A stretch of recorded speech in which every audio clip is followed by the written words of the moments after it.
नमस्कार। आप सभी को पवित्र गुरु पूर्णिमा की हार्दिक शुभकामनाएं। आज का दिन अपने गुरु के प्रति श्रद्धा, कृतज्ञता और सम्मान व्यक्त करने का दिन है। लेकिन यदि हमें वास्तव में गुरु पूर्णिमा मनानी है तो सबसे पहले हमें गुरु शब्द का वास्तविक अर्थ समझना होगा। अक्सर जब हम गुरु शब्द सुनते हैं तो हमारे मन में किसी ऐसे व्यक्ति की छवि आती है जो हमें ज्ञान देता है, जीवन जीना सिखाता है या किसी गुरु शिष्य परंपरा का हिस्सा होता है। यह भी सत्य है, लेकिन यह गुरु के विशाल स्वरूप का केवल एक छोटा सा भाग है। वास्तविक अर्थ में गुरु केवल कोई व्यक्ति नहीं है। गुरु एक तत्व है, एक शक्ति है, एक चेतना है। गुरु पूजा का अर्थ किसी व्यक्ति की उपासना करना नहीं है, बल्कि उस गुरु तत्व का सम्मान करना है जो संपूर्ण सृष्टि का संचालन और संतुलन बनाए रखने वाली मार्गदर्शक शक्ति का प्रतीक है। गुरु तत्व वह अदृश्य मार्गदर्शक शक्ति है जो इस संपूर्ण सृष्टि में संतुलन बनाए रखती है। वही शक्ति प्रकृति को संचालित करती है, जीवन को दिशा देती है और पूरे ब्रह्मांड को एक निश्चित व्यवस्था के साथ चलाती है।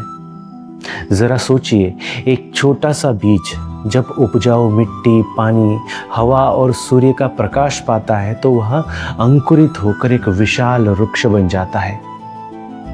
प्रश्न यह है, उस बीज को कैसे पता चलता है कि अब अंकुरित होने का समय आ गया है? विज्ञान हमें उसके जैविक और रासायनिक तंत्र को समझा सकता है, लेकिन उस बीज के अंदर होने वाले उस तंत्र को, उस तकनीक को सही समय पर सक्रिय करने वाली वह अदृश्य चेतना क्या है? वह कौन सी शक्ति है जिसने प्रकृति के ये नियम बनाए? वह कौन सी कॉन्शियसनेस है जो बिना किसी शोर के, बिना किसी प्रयास के संपूर्ण सृष्टि को निरंतर संतुलित बनाए हुए है? यही है गुरु तत्व।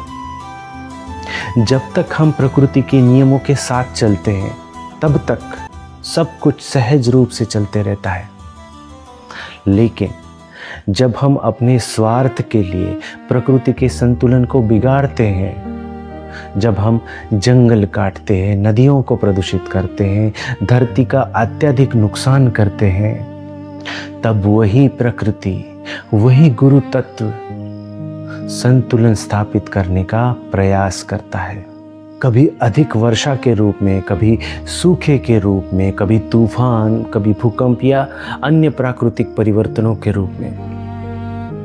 यह किसी को दंड देने के लिए नहीं होता, बल्कि संतुलन को पुनः स्थापित करने के लिए होता है। इसलिए यदि हम वास्तव में गुरु की पूजा करना चाहते हैं तो केवल दीप जलाना, फूल चढ़ाना या पूजा करना ही पर्याप्त नहीं है। गुरु तत्व की सच्ची पूजा है प्रकृति का सम्मान करना, इस सृष्टि का सम्मान करना, हर जीव का सम्मान करना, सत्य का सम्मान करना और अपने जीवन को ऐसे जीना कि हम इस ब्रह्मांड के संतुलन में एक अपना सकारात्मक योगदान दे सके। जब हम ऐसा करते हैं तभी हम वास्तव में गुरु के मार्ग पर चलते हैं। आइए इस गुरु पूर्णिमा पर हम केवल किसी व्यक्ति को नहीं, बल्कि उस अनंत गुरु तत्व को प्रणाम करें जो हर क्षण हमें दिशा दे रहा है, हमें संभाल रहा है और संपूर्ण सृष्टि को संतुलित रखे हुए है। इसी भावना के साथ आप सभी को गुरु पूर्णिमा की हार्दिक शुभकामनाएं। गुरु तत्व आपके जीवन में ज्ञान, संतुलन, शांति और जागरूकता का प्रकाश फैलाए, यही प्रार्थना है।